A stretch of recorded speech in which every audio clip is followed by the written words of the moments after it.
Hello, snowboarders of the internet. I'm your host, Avran LeFeber, and in this video, we're going to be reviewing the Salomon Assassin. This board features Salomon's Rock Out Camber, which is a flatter camber that comes down and then has rocker in the tip and the tail. Basically, it's Camrock 2.0.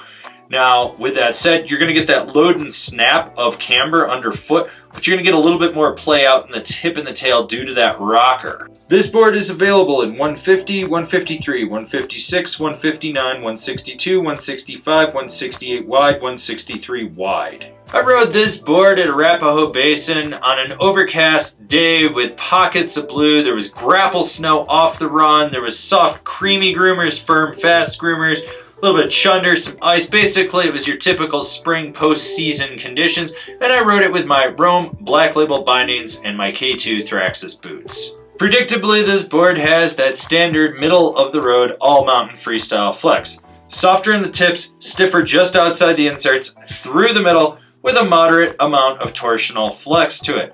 Like I said, highly predictable. Now, with that said, you do get chatter out in the tips, and it does resonate slightly back underfoot. You will feel it. And this board is very kinetic with its energy, so anything underneath when you're just hauling ass, you're gonna feel it.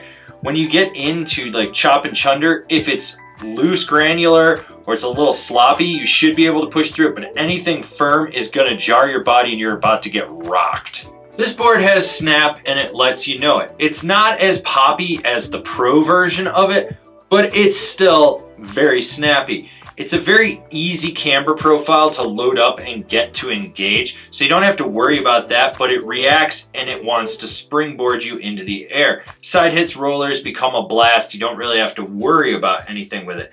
Now, as this was the postseason and it's been a weird year, A-Basin didn't have any jumps to hit, so I had to go find some monster side hits that I know I could launch. And while I didn't hit any jumps, I wouldn't hesitate to hit small, medium, large features with this board. It pops off the lip. It does what you need it to do. It's predictable. I've ridden this board in the past and hit jumps. It's fine. This board has two things going for it for butterability. Softer tip flex and rocker in the nose and the tail. And what you get is right where that camber section comes down and engages that rocker is a sweet spot to just make sure your weight is slightly leveraged outside of it, and you're gonna sizzle and swizzle with this thing like there's no other. You can get your weight out over it, really press into it, and if you're not careful, overpress it and cause it to wash out. So you can tone it down a little bit, but it will hold a solid butter, whether you're on the nose or the tail. It doesn't really matter.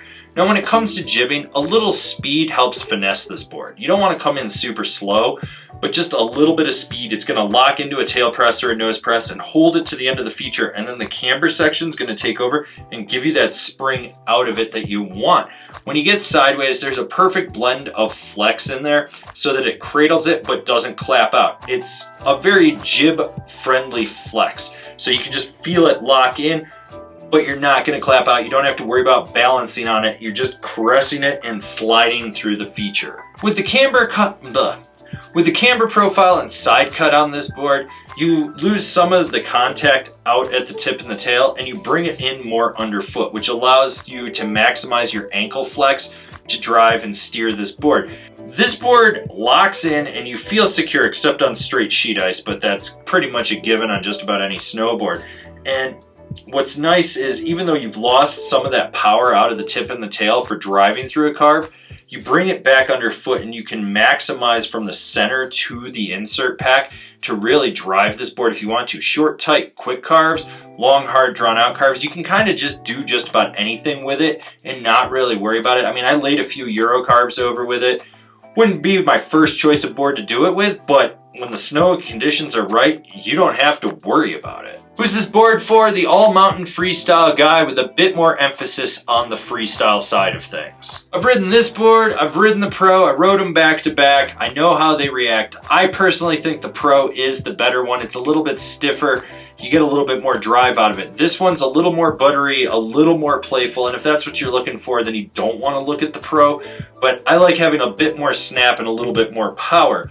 With that said, this board isn't bad. It's not great. It doesn't stand out. It's a snowboard. It'll get the job done. I've ridden worse. I've ridden better.